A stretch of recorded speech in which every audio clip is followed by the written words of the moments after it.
This week's Torah portion is called Parshas Metzora. It follows on from last week where we read about Parshas Tazria. In last week's Torah portion, we read about a person who through some spiritual failing, through something that they were not doing correctly, mostly we speak about it in terms of slanderous talk, in terms of lashon hara, of using our language improperly, a person would manifest on their bodies, on their houses and on their garments a physical blemish, a physical manifestation of some spiritual failing that they were exhibiting. The term for the condition was called sara'as. The blemish that would occur on a person's home or on their garments or on their body was called the nega, and the person themselves was called a Metzora. So in this week's Torah portion, we read about the Metzora and how that Metzora, after the Kohen, the priest, has declared a person to have been afflicted with this saras, after they have gone through their process of sitting outside the camp and recognizing that they had done something that needed to be rectified, they've done their rectification, and now we learn about how they get reintegrated back into the community. The process by which the Kohen puts this Metzora through so that they are back to being able to rejoin the Jewish people and back to being inside the community. We read about that first. This week, we also read about the nega, about the blemish that would appear on a person's home. And this occurred when the Jews went into the land of Israel, and they were living in the homes that the Canaanites had left behind. And they were now living in their homes, and let's say they engaged in something that was spiritually needed to be rectified, and they saw on their homes a blemish. They saw on their homes some kind of nega, some kind of affliction on the home. They weren't sure what it was, and they were brought to the Kohen. Maybe you don't want to go to the Kohen. You don't want the Kohen to declare your home tameh, that it needs to be rectified. You don't want to go there. And in fact, what's very interesting is that it's unlike any other spiritual disease. It's unlike any other disease. It's not like getting the flu. You can have the flu, and whether or not you go to the doctor or not, you have the flu. You don't need the doctor to diagnose you and tell you that you have a fever. You know you have a fever. You can take a temperature and know that you have a fever. But what's different with this condition, with this saras, is that you have it only when the Kohen declares that you have it. So until the Kohen says you have saras, you are a Metzora, and this needs some rectification, you don't have to do anything. So on some level, you maybe don't want to go to the Kohen because you don't want that diagnosis. You don't want to be declared a Metzora. So you are brought to the Kohen, and the Kohen will then come to your home and inspect your home. So in that time period between the going and getting the Kohen and the Kohen coming, you're praying and you're working on yourselves and you're trying to rectify whatever it is that you did wrong so that this isn't the case, so that you don't have to deal with all the consequences. And the Kohen will come, and you, the Metzora, you, the suspected Metzora with the blemish on your home, says to the Kohen, there is something like an affliction, like a nega, and it's appeared on my home. Something like a nega. I don't know if it is or not. I am humble enough that I don't know. So I'm coming to the Kohen. The Kohen is coming to me, to my home, to declare whether it is or not. But what it speaks to us about is a level of humility that we don't know. We don't know always everything. And we don't know how we interact in the world. We know how we think we interact with the world, but it's very hard for us to have an objective sense of ourselves. We are so mired in our own stories, so part of our own narrative, that is very hard for us to be objective. And so what this is teaching us, when the person who has the suspicion of being afflicted with a nega says, it's like a nega, it appears to be a nega, it's something like a nega, but I don't know.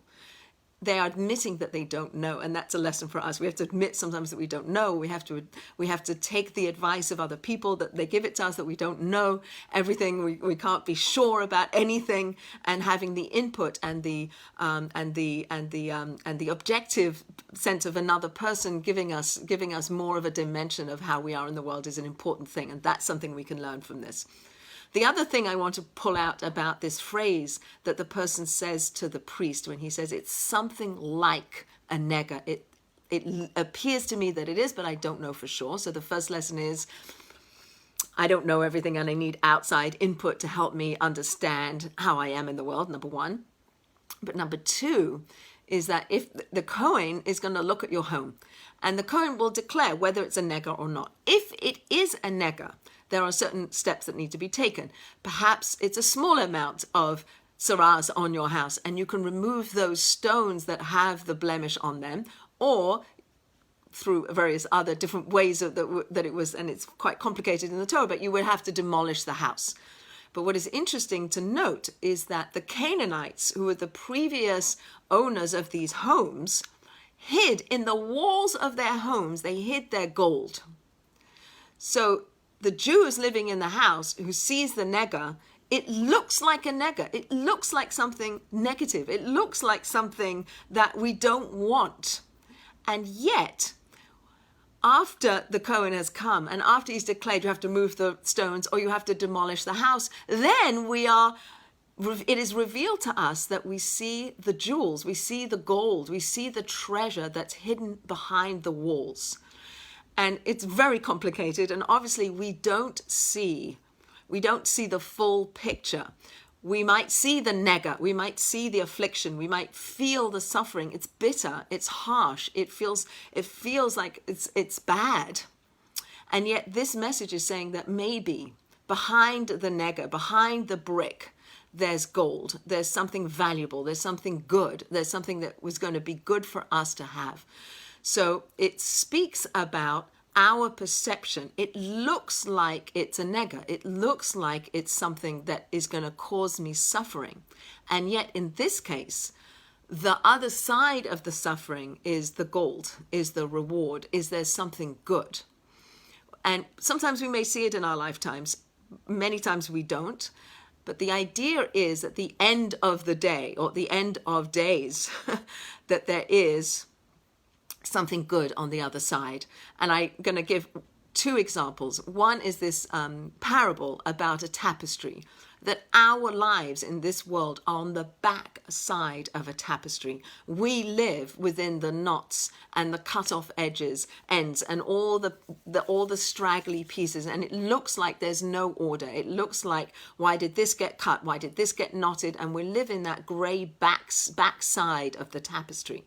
But when you turn it around and you see the front, what you see is a whole beautiful picture. And that's an analogy given as to how to understand our world that we live in, that looks like a nega. It might look like it's filled with pain and suffering, but on the other side there's the wholeness and the beauty of the complete picture, which we are not privy to. So that's a big concept. And then another way to understand it, and I'll bring in an example of myself, is that 32 years ago, I had a child, and I had, at 4 months old, he died. And to me, that was, and still I can remember the pain of that time. It was tragic. It was so much grief, so much pain, so much everything. It was overwhelming. And there was, in my mind, nothing good about that situation, nothing good at that time.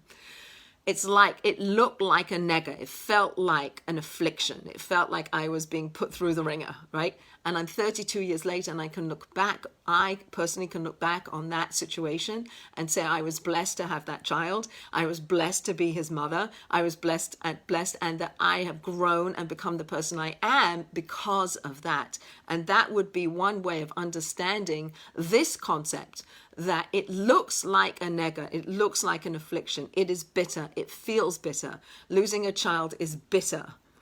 And on the other side, there can be perhaps an understanding. Maybe we'll experience it, maybe we won't. But there was a reason for it, and that at the end of days, we'll understand why it was good.